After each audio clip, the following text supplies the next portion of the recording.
From AccuWeather.com, this is AccuWeather Daily, a brief host-read article. It's weather news in a nutshell. Well, AccuWeather long-range forecasters, along with other weather experts and agencies, are talking about a major shift in the Pacific Ocean, known as the El Niño climate pattern. Now, the idea is that it is increasingly likely to develop this summer and continue through the 2026 Atlantic hurricane season.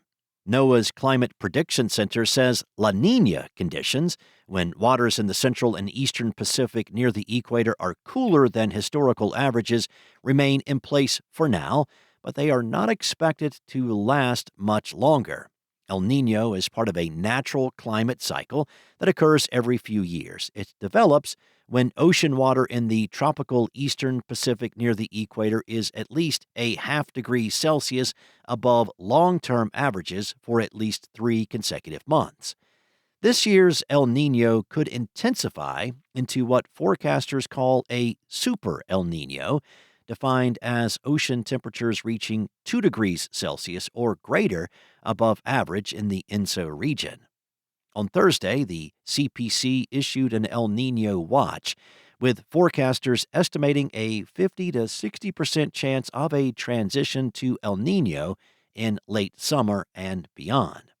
Now, could this become a super El Niño? Well, while earlier forecast models pointed to a spring or early summer transition, the latest data suggests that the shift may occur later in the year. AccuWeather long-range forecaster Paul Pastelok said, "We feel El Niño will form this summer. Early to mid is the expectation. Intensity is uncertain, but there is potential for a moderate to possibly strong El Niño this fall into winter. Water temperatures expected over the equatorial Pacific and the Indian Ocean are supporting an El Niño with impacts on the tropical season and southern U.S. moisture this summer and fall." AccuWeather lead hurricane expert Alex De Silva says a transition to El Niño is expected this summer and is likely to strengthen during the peak of hurricane season. Currently, AccuWeather's long-range forecasters and hurricane experts estimate that there is a 15% chance of a super El Niño developing by the end of hurricane season in November. It has been about a decade since the last super El Niño, with 2015-2016 and 1997-1998 reaching that benchmark. Now, what does El Niño mean for the Atlantic hurricane season and the weather here in the States? Well, if El Niño develops during the summer, one of the biggest impacts could be on the Atlantic hurricane season, which typically peaks in September. Pastelok said El Niño tends to increase the mid to upper level wind shear, which are stronger winds with height and change in direction, on a more frequent basis across portions of the Atlantic basin.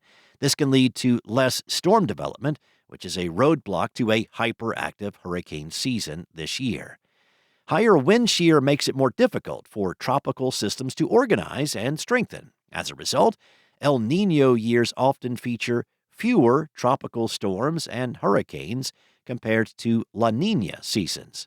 El Niño can also shift where storms are more likely to form, with activity sometimes favored farther out in the Atlantic rather than closer to the U.S. coastline. Meanwhile, El Niño often has the opposite effect in the eastern Pacific, where hurricane activity typically increases. De Silva said that the strength of El Niño late in the season could have a dramatic impact on late October or November activity. The stronger the El Niño gets, the greater the chance for a quieter end to the season. Beyond hurricanes, El Niño can significantly influence U.S. rainfall patterns. Parts of the West that have experienced prolonged dry conditions could get increased precipitation if the pattern strengthens later this year. That's all for now. You can find regional forecasts and more science-based articles at AccuWeather.com. And for your local forecast at your fingertips, download the AccuWeather app. Enjoy the rest of your day, be weather aware, and I'll be back tomorrow with more from AccuWeather.